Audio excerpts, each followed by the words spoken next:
Selamat pagi Sobat RSUD Cepu. Kita ketemu lagi nih di acara Ngopi Ngobrol Pagi. Untuk pagi ini kita mau ngobrolin masalah yang akhir-akhir ini sering nih ya muncul di masyarakat, yaitu tentang TB. Nah, TB itu ternyata itu nggak cuma tentang batuk loh. TB itu ada yang TB kelenjar, bahkan ada juga yang TB otak.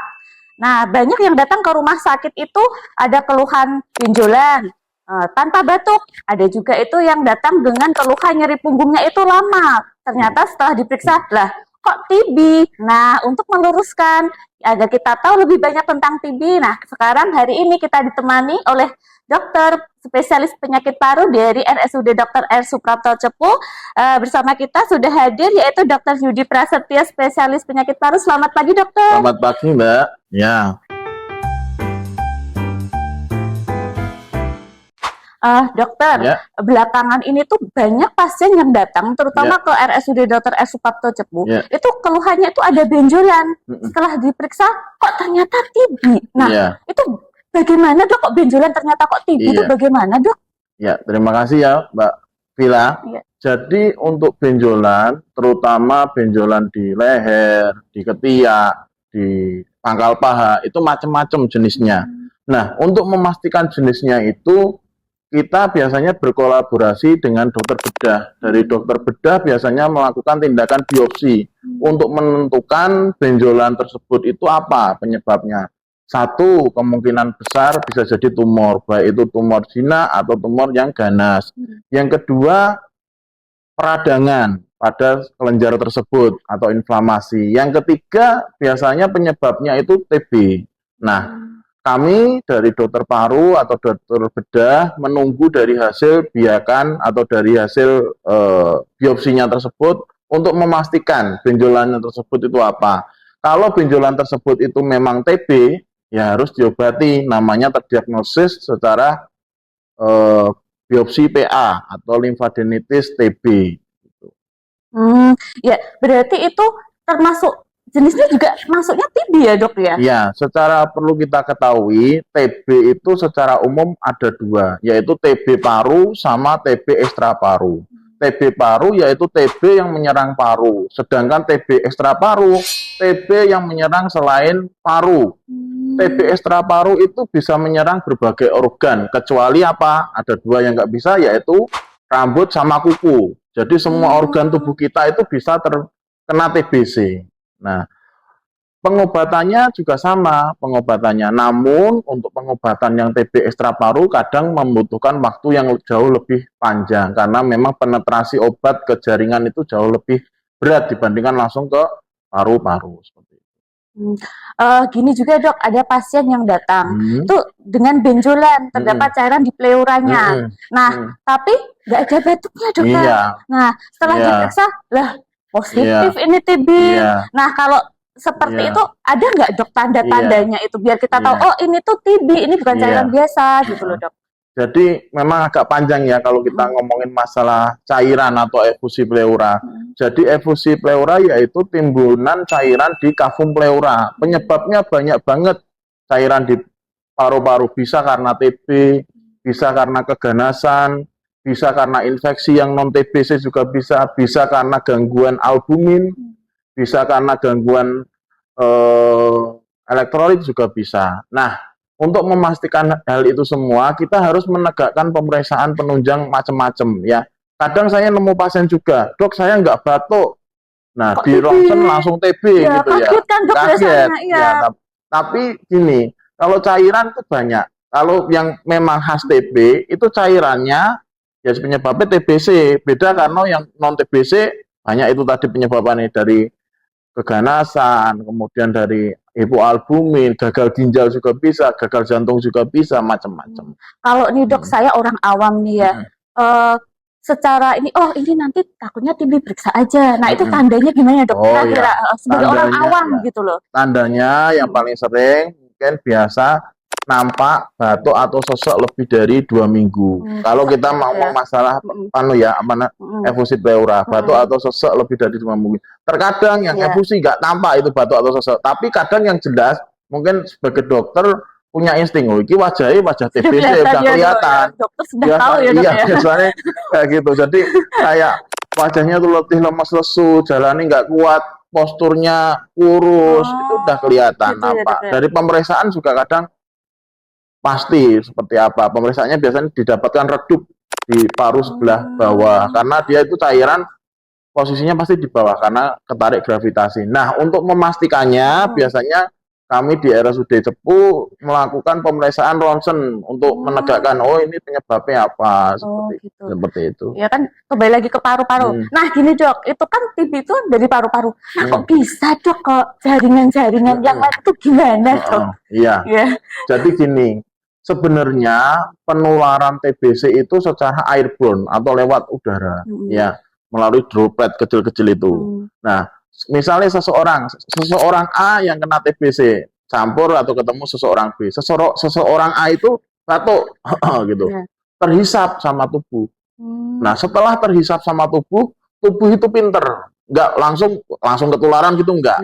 Tubuh itu punya namanya antibodi untuk menangkal beberapa macam penyakit, salah satunya penyakit TBC itu tadi.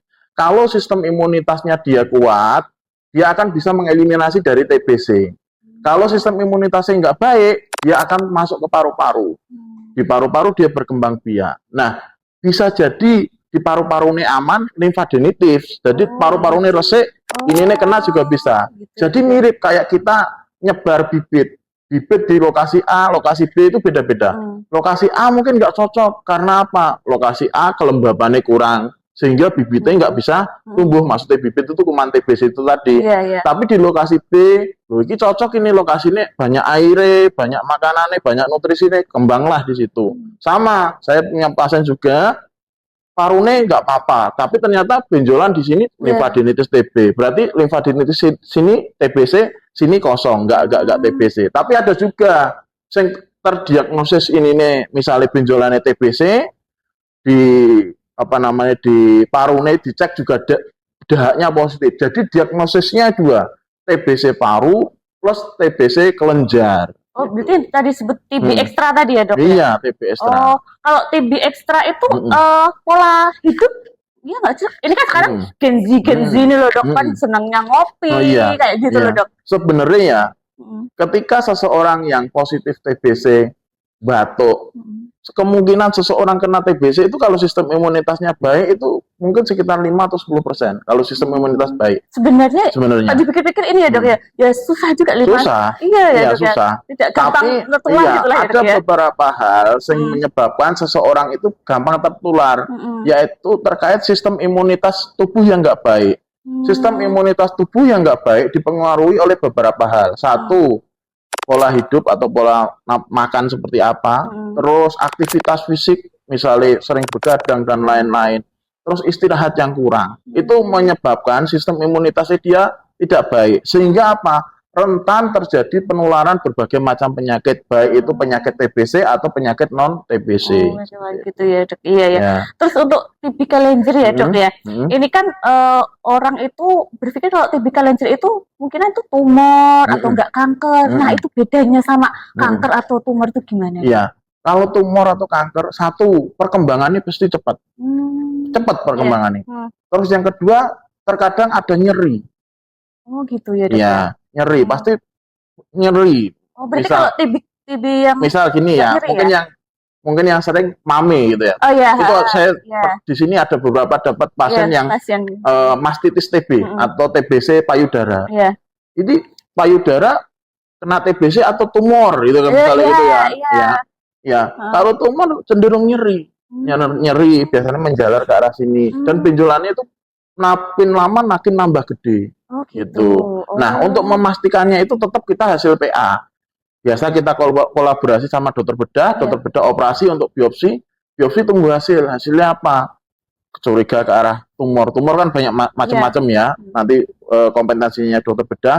Kalau terus di PA hasilnya ketemu TBC ya kita obati TBC. Dan jangan lupa efek samping TBC itu, obat TBC itu banyak. Terkadang saya sebelum memberikan obat TBC pasti tak sampaikan efek sampingnya apa yang paling sering, mual, muntah, ya toh, pipis warna merah, gatel, flu pilek, kilat pahit, nafsu makannya kadang menurun. Harus diedukasi sejak awal. Karena apa? Setelah minum obat TBC, edukasi ini kurang kuat, pasti dia putus.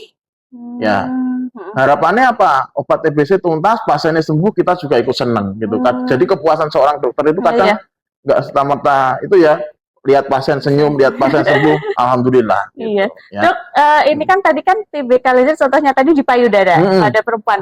Itu menyerang laki-laki juga nggak, Dok? Laki-laki saya belum pernah nemu pasien nih. Nah, perempuan udah nemu. Aku mastitis TB mungkin 3 atau 4 pasien. Tapi kalau jangan lupa, kalau benjolan pada pria, jangan lupa payudara itu pria juga punya payudara. Tumor atau CA payudara pada pria juga ada. Tapi jumlahnya sedikit, 10% itu ada. Nah, dulu saya pernah punya pasien juga. Jadi cowok kena CA payudara. Ada. Iya. Dirawat dokter bedah sama dirawat saya karena karena payudara ini sudah nyebar ke paru-paru. Jadi udah metas ke paru-paru, sesek gitu. Jadi ini payudara ini sudah kemoterapi, radioterapi, tapi sesek juga ternyata tumornya kecil. Iya, tapi nyebar ke paru-paru. Ya, berarti hati-hati ini ya, para laki-laki di luar sana. Ada, tapi jumlahnya kecil. Lebih kecil, ya. Kalau untuk ini, Dok, untuk TB tulang, nah itu pengaruh ke tulangnya itu gimana? Mungkin nanti bengkok atau gimana? Kok nyerangnya tulang gitu loh, Dok? Sebenarnya tulang kita kan mulai dari kepala sampai kaki, ya loh. Tapi kadang sering orang itu sering masalah itu tulang punggung, tulang punggung. Tapi sebenarnya semua tulang itu bisa terkena TBC, baik tulang semuanya sering terkena TBC. Tapi yang mungkin paling sering yaitu di bagian ini belakang gitu atau namanya spondilitis TB gitu ya. Biasanya kita kolaborasi dengan dokter saraf ya atau dokter tulang untuk menegakkan TBC tulang. Nah, pengobatan TBC tulang saya juga punya pasien itu terkadang jauh lebih lama, 1 tahun bahkan bisa lebih. Karena apa? Penetrasi obat atau masuknya obat ke jaringan, apalagi ke tulang, itu membutuhkan effort atau usaha yang lebih berat dibandingkan ke paru-paru. Paru-paru langsung bisa 6 bulan makanya cukup. Terkadang untuk TBC ekstra paru, apalagi yang TBC tulang, bisa pengobatannya 1 tahun atau lebih. Terkadang juga kalau dia minum obatnya nggak obat yang fixed drug combination atau yang obat yang obat yang paket lengkap atau FDC itu bisa lama, apalagi yang pretelan itu bisa lama. Berarti memang dari semua TB ekstra itu yang paling proses untuk penyembuhannya lama itu TB tulang ya, Dok ya? Sebenarnya yang berat TBC otak. Oh, malah TB otak. Itu susah. Bener. Iya, Dok ya? Susah.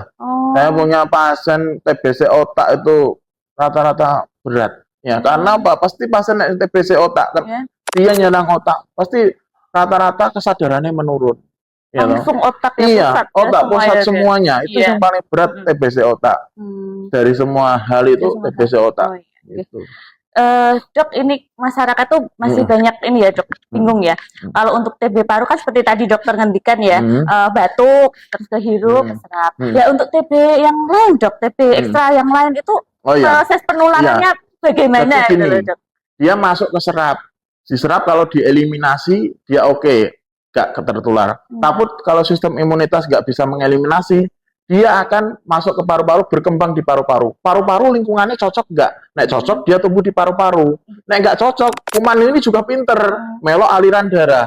Penyebarannya malah aliran darah. Nempleklah ning kelenjar. Kelenjar cocok nggak? Nggak cocok, ya wes. Aliran darah kan seluruh tubuh ya. Makanya ada 2 hal sih nggak kena, iso kuku sama rambut. Karena ini nggak ada darah, nggak ada peredaran darah. Dia nyebar ning tulang. Oh, cocok sama tulang, lingkungannya pas. Tumbuhlah dia berkembang biak di situ. Penyebarannya sebenarnya sesimpel itu. Dia masuk paru-paru, paru-paru mengeliminasi, bisa dieliminasi ya nggak bisa tertular. Tapi kalau nggak bisa tereliminasi, dia akan menyebar melalui pembuluh darah menuju ke organ-organ, misal ke kelenjar atau ke tulang, ke otak, ke perut dan lain-lain.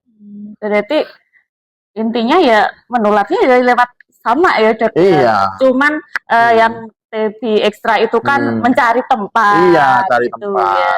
Oke, dokter, ini banyak yang takut sama pasien TB kan dok ya, kalau nanti ketularan, nggak pakai masker. Nah itu sebenarnya yang perlu dipahami masyarakat itu untuk seumpama kita berinteraksi dengan pasien dengan TB paru, atau TB ekstra yang lain itu apa dok? Sebenarnya yang paling penting satu, jaga sistem imunitas. Sistem imunitas dipengaruhi tadi tak sebutkan aktivitas, pola tidur, sama pola makan. Kalau ini baik, sistem imunitas baik, dia bisa mengeliminasi. Lanjut ke tahap selanjutnya, penggunaan APD, yaitu penggunaan masker. Karena apa? Dia bisa menyaring masker itu. Batuknya gak langsung terhisap, nempel di masker itu. Terus yang perlu kita lakukan selanjutnya, cuci tangan. Misalnya mau makan, mau apa itu cuci tangan, 6 langkah, supaya ya bisa, karena tangan ini sumber penularan berbagai macam penyakit, gitu loh. Jadi ya kita harus prepare itu semua, mulai dari sistem imunitas, pasang APD, sama cuci tangan. Berarti ya selain dari kita menjaga pola makan, masker, kita kan tetap imun utama ya dok ya dok ya. Okay. Ini dok, kalau untuk keluarga yang mendampingi, nah ini kan pasien TB kan biasanya takut, dia kan minder, dijauhi. Nah mungkin untuk keluarga ini bagaimana dok, untuk keluarga pendampingnya? Sebenarnya jangan takut untuk keluarga, karena apa? Saya biasanya nek mau ngasih obat TBC tak pesenin sama pasien nih, Pak, Bu, jangan ngeriak sanggon-gon. Karena apa? Sumber penularannya riak itu tadi. Ya, satu itu. Gitu. Terus pasien tak kasih tahu, karena apa? Setelah seseorang terdiagnosis TBC, sebenarnya 2 minggu awal setelah minum obat, 90% kuman itu mati. Tinggal 10% kuman. Otomatis penularannya atau virulensinya jauh lebih menurun dibandingkan yang 100% awal sebelum masuk obat TBC. Namun apa? 10% ini kalau nggak dituntaskan pengobatan 6 bulan, dia akan berkembang biak lagi menjadi bisa 100% lagi. Untung-untung nek misalnya berkembangnya biake sama dengan jenis mboke atau sama dengan TB sensitif obat. Nek dia berkembang biak bermutasi menjadi TBC yang resisten obat, nah jauh lebih berat. Iya, karena pengobatan TBC sensitif obat sama resisten obat itu beda, seperti itu. Efek sampingnya pun juga beda. Satu, nek ngeriak ojo sanggon-gon, ya toh. Yang kedua, edukasi yang kuat. Karena apa? Peran serta keluarga dalam pengawas minum obat itu sangat penting. Satu, untuk keteraturan minum obat, kontrol rutin, sama evaluasi. Apa sih yang dievaluasi orang TBC? Paling sering satu, efek samping. Yang kedua, keluhan klinisnya membaik atau enggak. Yang ketiga, kondisinya gimana? Kondisi yang paling sering kita dapati untuk evaluasi yang kita harapkan yaitu terjadinya kenaikan berat badan. Otomatis biasanya pasien sudah minum obat TBC 2 bulan atau 3 bulan, dia nambah gemuk. Aku malah seneng kayak gitu. Nambah gemuk. Gak semua langsung kayak kurus-kurus semua gitu ya. Kalau sudah prosesnya kalau sudah pengobatan dia pasti baik. Nah, nek misalnya nambah kurus, kita harus curiga respon pengobatannya gimana. Diminum apa enggak obatnya? Iya, gitu.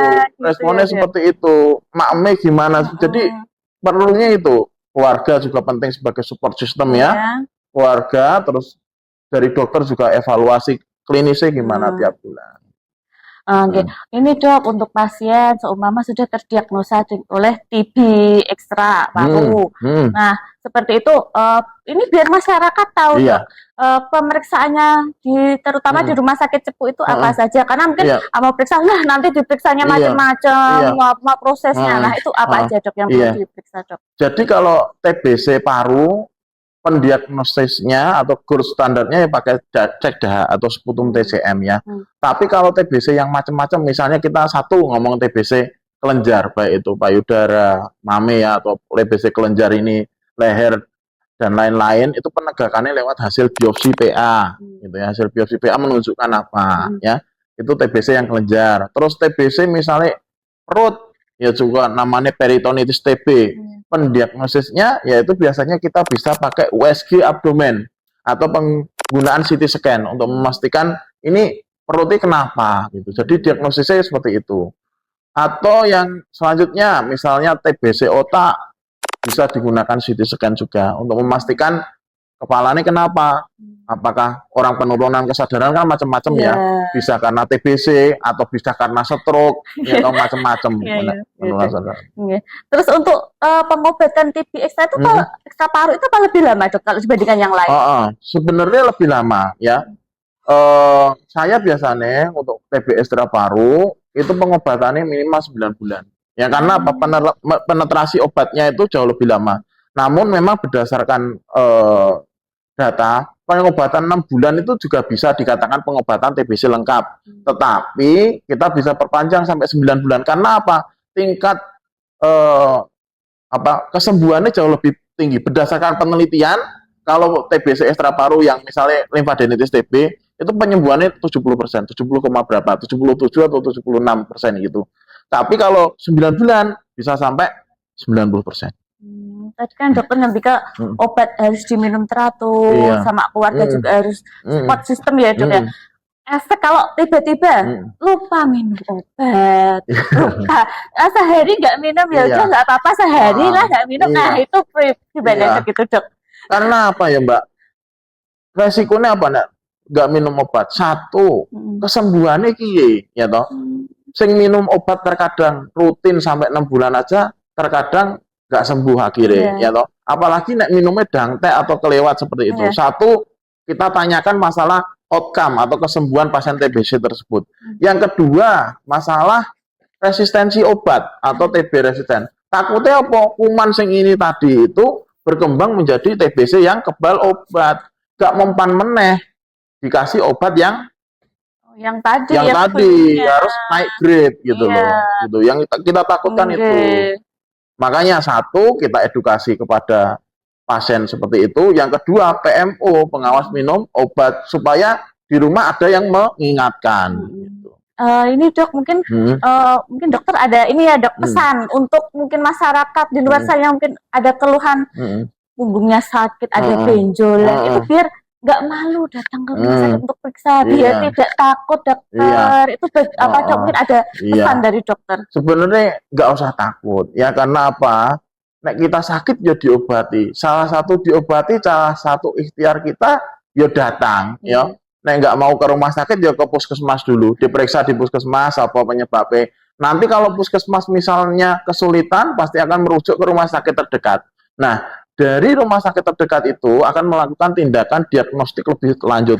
Penyebabnya apa sih penyakit ini? Tata laksananya seperti apa? Seperti itu. Untuk melihat diagnosisnya apa, terapinya seperti apa. Ini terakhir ya Dok ya? Okay. Terakhir. Ini untuk mungkin pesan dokter atau mungkin dokter punya sesuatu untuk para pasien-pasien di luar sana yang sedang berjuang, apalagi untuk pengobatan yang di atas 6 bulan itu kan panjang sekali. Ada pesan biar mereka tetap survive gitu loh Dok, ya tetap semangat gitu loh Dok. Ada pesan dari dokter. Yang penting semangat, rutin minum obat, terus jaga pola makan, aktivitas yang berat-berat dihindari, tidur yang cukup, istirahat ya. Kontrol rutin, jangan menarik diri atau merasa kok aku minder kena penyakit TBC gini. Sebenarnya TBC bisa sembuh ya, bisa sembuh ya gitu. Terima kasih banyak Dokter sama-sama. Untuk ilmunya hari ini. Banyak banget ilmu yang kita dapatkan. Semoga masyarakat ini semakin paham kalau TB itu sebenarnya bisa disembuhkan ya, terutama harus rajin minum obatnya, pengobatan teratur. Dan untuk masyarakat yang keluarganya ada yang penyakit TB, tidak perlu takut juga kalau tertular. Jaga kesehatan, jaga imun ya, biar tetap sehat. Sampai bertemu di acara ngopi selanjutnya. Terima kasih. Sampai jumpa.